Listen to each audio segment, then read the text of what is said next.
Be me, Sharon. Successful corporate lawyer, 52 years old. Raised my son George to be enlightened about gender equality. Always made sure he understood male privilege from early age. When he was little, constantly corrected his behavior when he showed typical toxic masculine traits. Rough play? Shut that down immediately. Wanting toy cars or action figures? Redirected him to more nurturing toys. Any sign of aggression or competitiveness? Long lectures about how men use violence to oppress women. Made sure he knew that his natural male instincts were problematic. Taught him to always defer to women in conversations. Explained how men historically oppressed women, and he needed to make up for that. Never let him forget that being born male gave him unearned advantages. Raised him to be the perfect feminist ally. George grows up quiet, always apologizing for existing. In school, never stands up for himself when bullied. Constantly second-guessing every interaction with girls. Comes home asking if it's okay to answer questions in class because he doesn't want to take up space. Perfect. Exactly what I wanted. A man who understands his place in dismantling the patriarchy. Fast forward to last week. George is 30 now, still single, works some dead-end office job. Barely speaks to me anymore, which honestly I attributed to typical male emotional unavailability. Suddenly he calls, says he's coming over to talk. Voice sounds different, strained, whatever. Probably wants to borrow money again. He shows up at my door and I immediately notice something's off. Usually he slouches, keeps his head down, speaks softly. This time he's standing straight, looking directly at me. We need to talk, Mom. I invite him in, offer him tea, like always. He refuses, just stands in my living room staring at me. Sharon, he says. Wait, what? He called me Sharon, not Mom. I've been in therapy for 6 months now. Oh great, here we go. Probably some male therapist filling his head with toxic masculinity nonsense. I start to explain how therapy can be problematic when it doesn't account for gender dynamics.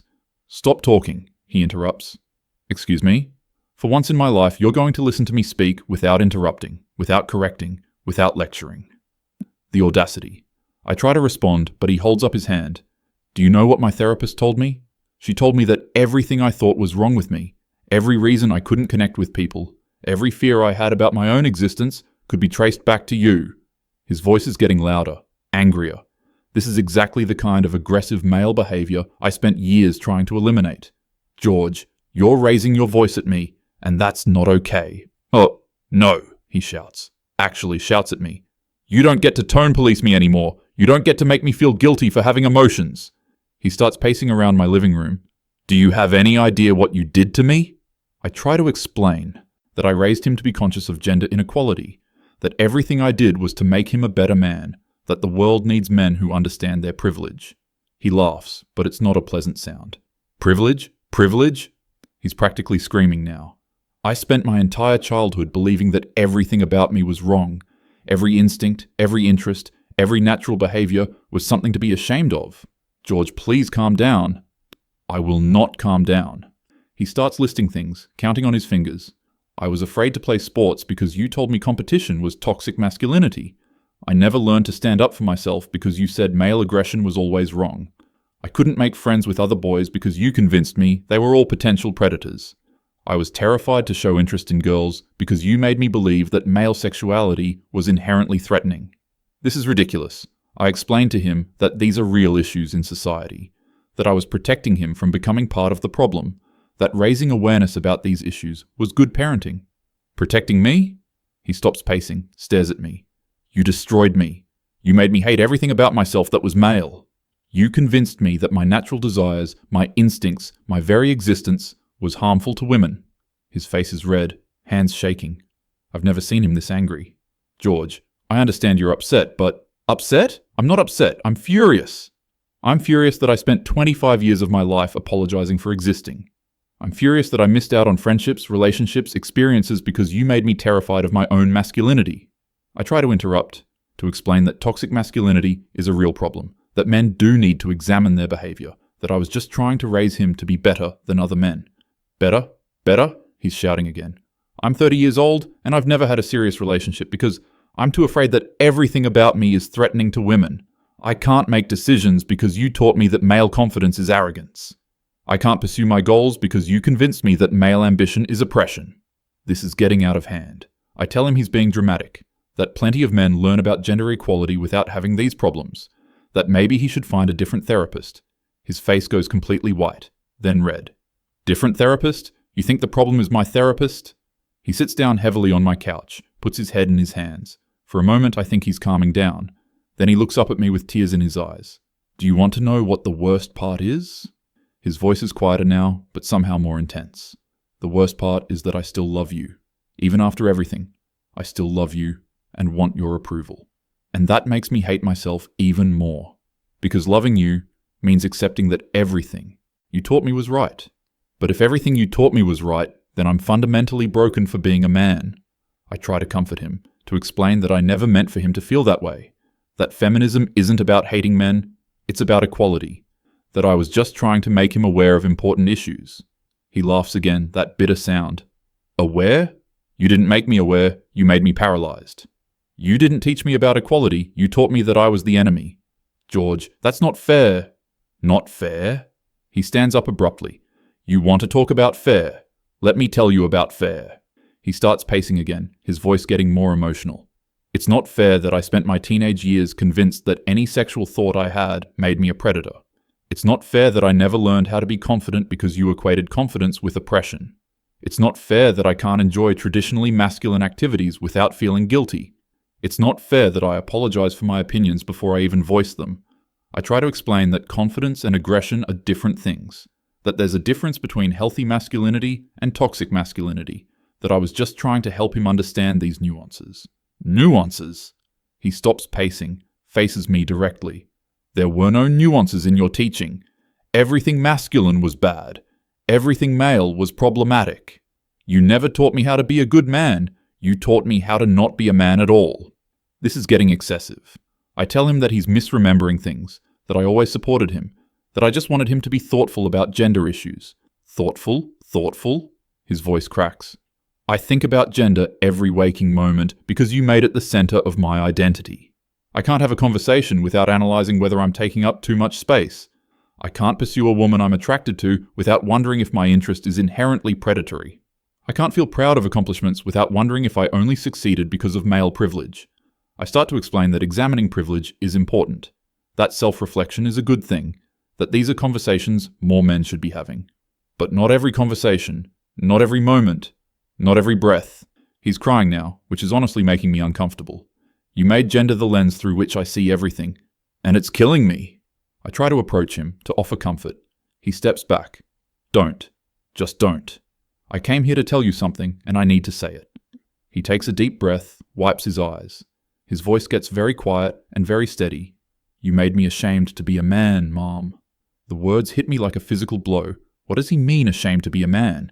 I never wanted him to be ashamed. I wanted him to be aware, conscious, thoughtful. George, that's not what I intended. I don't care what you intended. He's shouting again, louder than before. I care what you did. Something snaps inside me. How dare he blame me for trying to make him a better person? How dare he attack me for raising him with values? How dare he make me the villain for teaching him about oppression? You think I made you ashamed? I hear myself shouting back. You should be examining your privilege. You should be thinking about these things. The fact that you're upset about it just proves you needed to learn it.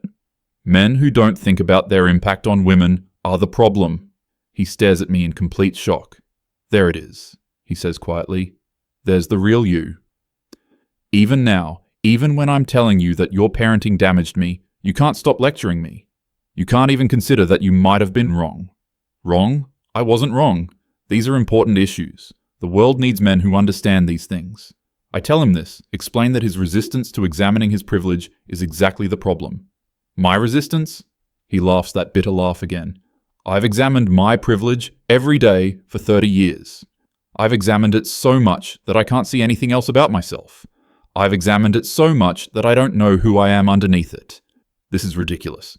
I raised him to be thoughtful and he's attacking me for it.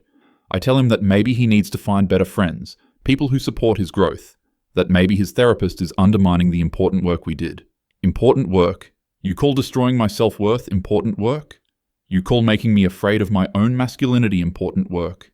You call teaching me to hate fundamental parts of myself important work? He's being dramatic. I never taught him to hate himself. I taught him to be conscious of how male behavior affects others.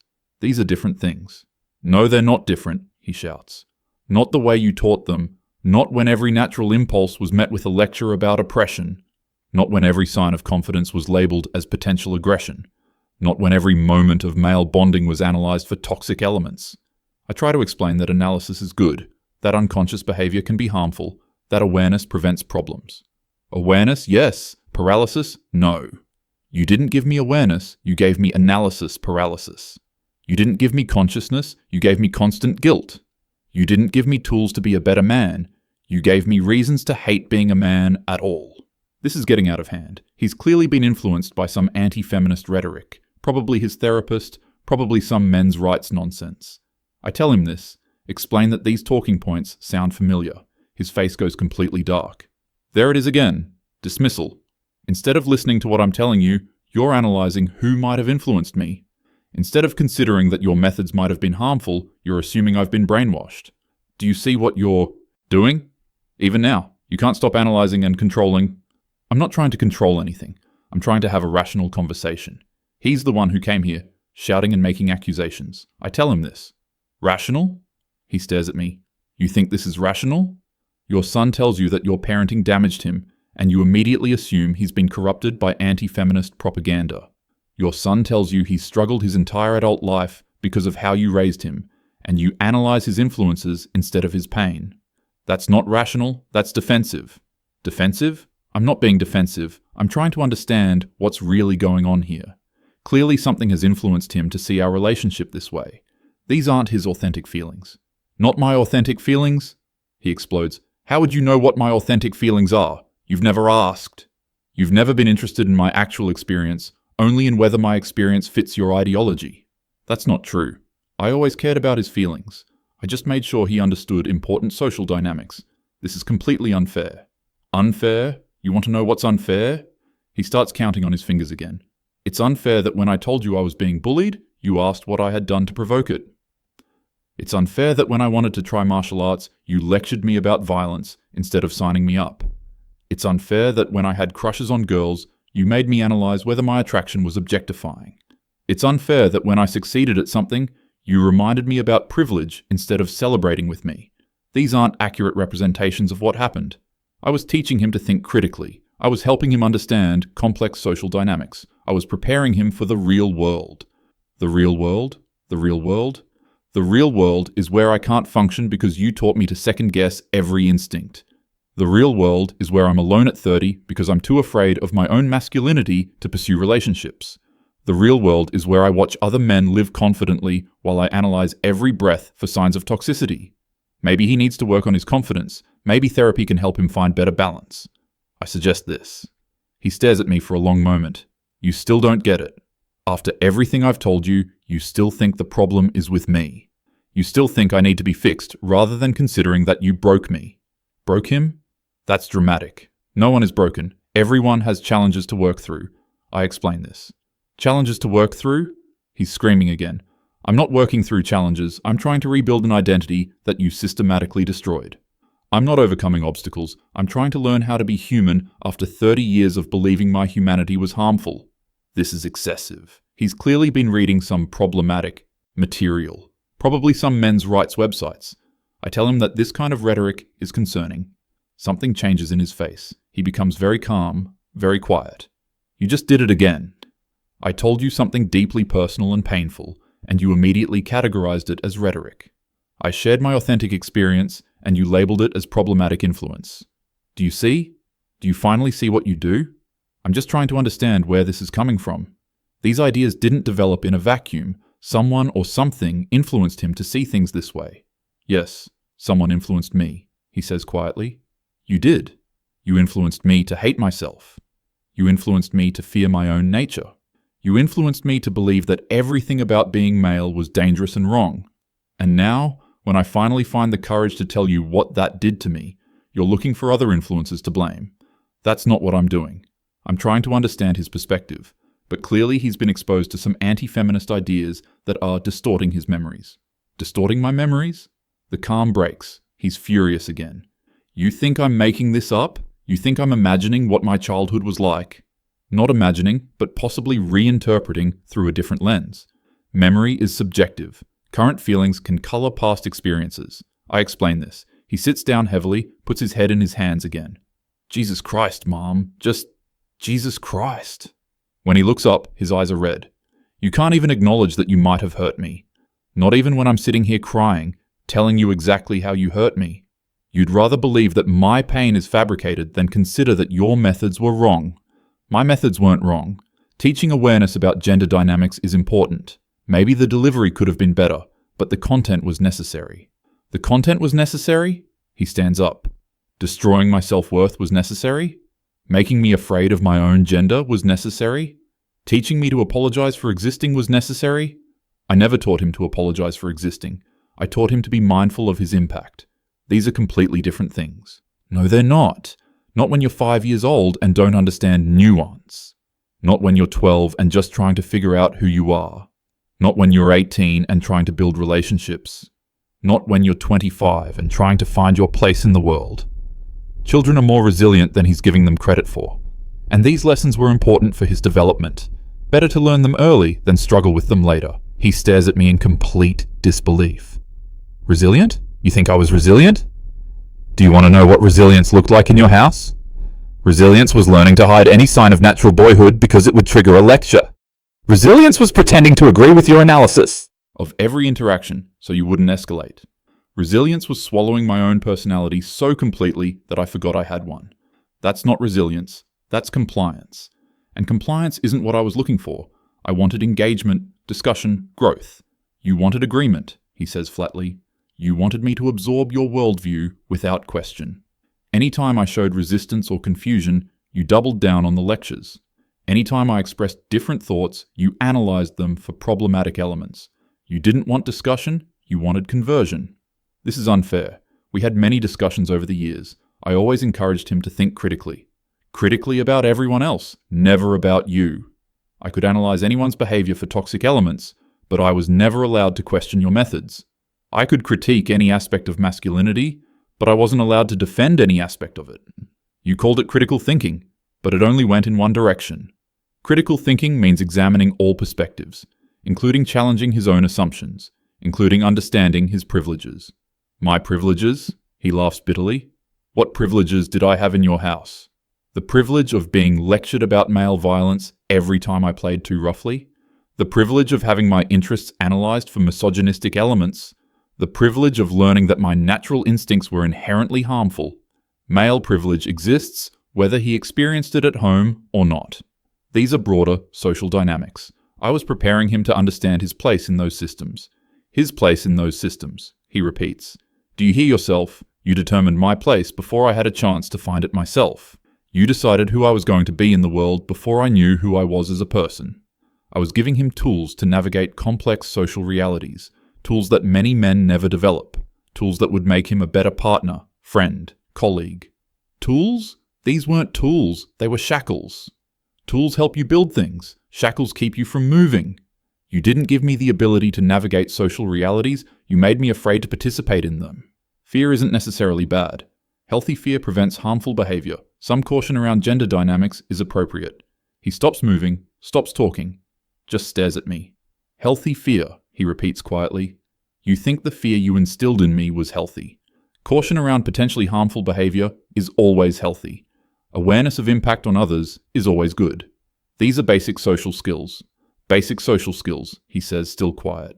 Is it a basic social skill to be afraid to speak in meetings because you might be taking up too much space? Is it a basic social skill to apologize before stating any opinion? Is it a basic social skill to analyze every interaction for signs that you're being oppressive? Because those are the skills you taught me. Self-awareness is important.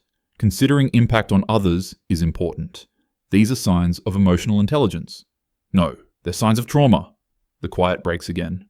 They're signs of someone who was taught that their natural state is harmful. They're signs of someone who learned to fear their own instincts. They're signs of someone who was systematically taught to distrust everything about themselves. This is getting nowhere. He's clearly committed to this victimization narrative, probably reinforced by his therapist or some online community. I tell him that this conversation isn't productive. Victimization narrative? His voice gets very dangerous. You think this is a narrative? You think I'm making up being damaged by your parenting? Not making up, but possibly exaggerating. possibly influenced by current therapeutic trends that blame parents for adult problems. Personal responsibility matters too.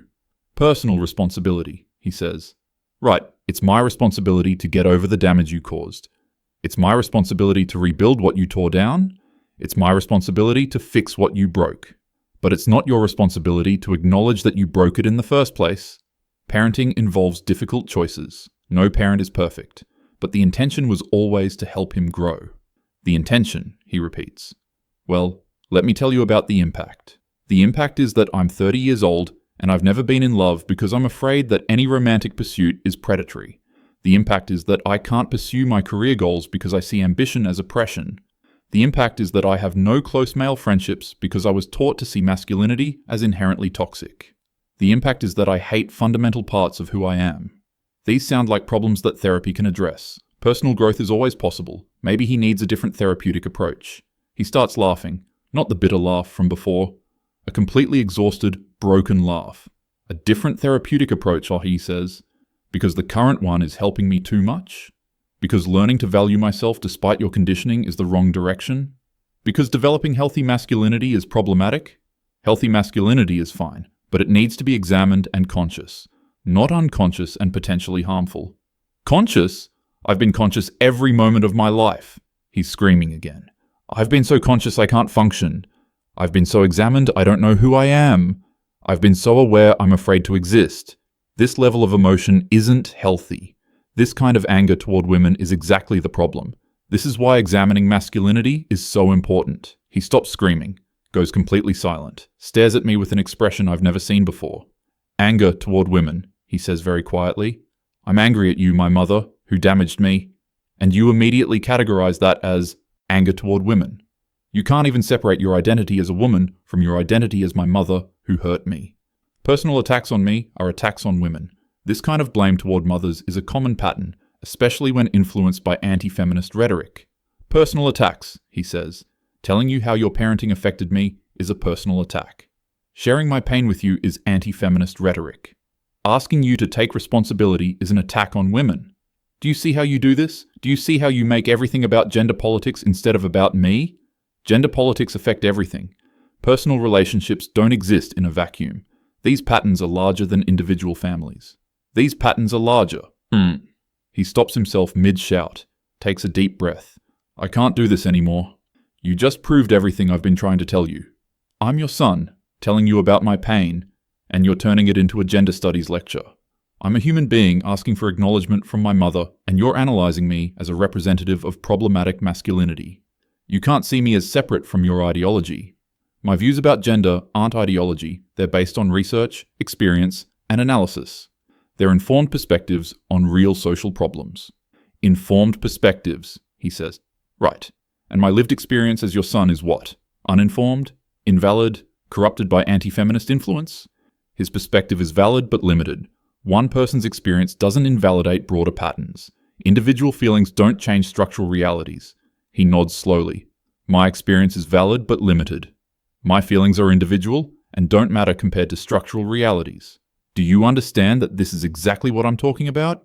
You just dismissed my entire life experience as less important than your political beliefs. It's not about politics. It's about understanding how systems work. Personal feelings, while valid, exist within larger contexts. Systems, he says. Contexts.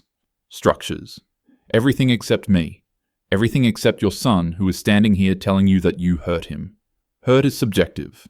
Growth often involves discomfort. Learning about inequality is sometimes uncomfortable for those with privilege. Growth, he repeats. Learning. Right. You're still doing it. You're still teaching me instead of listening to me. I'm trying to help him understand. These concepts are complex. Emotional reactions don't always lead to accurate insights.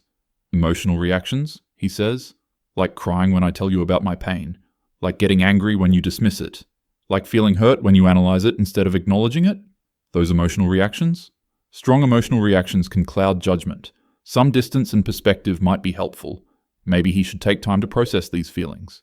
He walks to the door, turns back to look at me. You will never acknowledge what you did to me, will you? You will never take responsibility. You will never see me as more important than your ideology.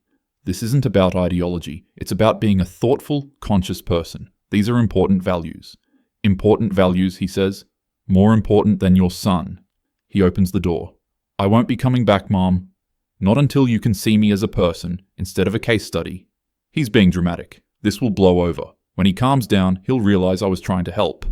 But as he walks away, something feels wrong. Something feels broken. Maybe I should call him later.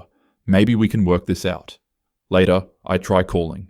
It goes straight to voicemail. I leave a message explaining my perspective. How gender awareness is important. How these conversations are necessary. He doesn't call back. Days pass. I leave more messages, each one explaining why his reaction was disproportionate, why he needs to understand the bigger picture. Weeks pass. No response. I reach out to his friends. They say he's doing well, that he seems happier actually, that he's started dating someone. Dating someone? After everything he said about being afraid of relationships? Maybe his therapist helped him work through his issues. Months pass. I hear through mutual friends that he got engaged. Engaged? To someone he just started dating? This seems impulsive. I wasn't invited to the wedding. I find out about it on social media. He looks happy in the photos. Confident. Like a completely different person. Maybe I should reach out. Congratulate him. Explain that I support his happiness. Try to rebuild the relationship. I write a letter, explaining my perspective, how I've reflected on our conversation, how I think we both made mistakes, how we can move forward. The letter comes back unopened. Return to sender, written in his handwriting. Years pass. I hear he had a son, then a daughter. He's successful at work now. Confident, assertive. Everything I tried to teach him not to be. Maybe I was wrong. Maybe my methods were too intense. Maybe I should have been more balanced. But the principles were still right. Gender equality is still important. Male privilege still exists. These things still matter. But sitting here alone in my house, looking at pictures of a son who won't speak to me, grandchildren I'll never meet. Maybe the principles weren't worth this. Maybe I lost sight of the person while focusing on the politics. Maybe I forgot that he was my son before he was a representative of his gender. Maybe I was so committed to being right that I forgot to be his mother. But I was right. About the issues, about the problems, about the need for awareness. I was right about everything except how to raise a son. How to love a child while teaching him difficult truths. How to build him up while breaking down harmful systems. The phone rings. For a moment, I think it might be him. But it's just a telemarketer. Another stranger's voice in my empty house. Maybe someday he'll come back. Maybe someday he'll understand what I was trying to do. Maybe someday we can have the relationship we should have had. But maybe not. Maybe some bridges can't be rebuilt. Maybe some damage is permanent. Maybe being right isn't worth being alone. I was right about the issues. I was right about the problems. I was right about everything, except what mattered most.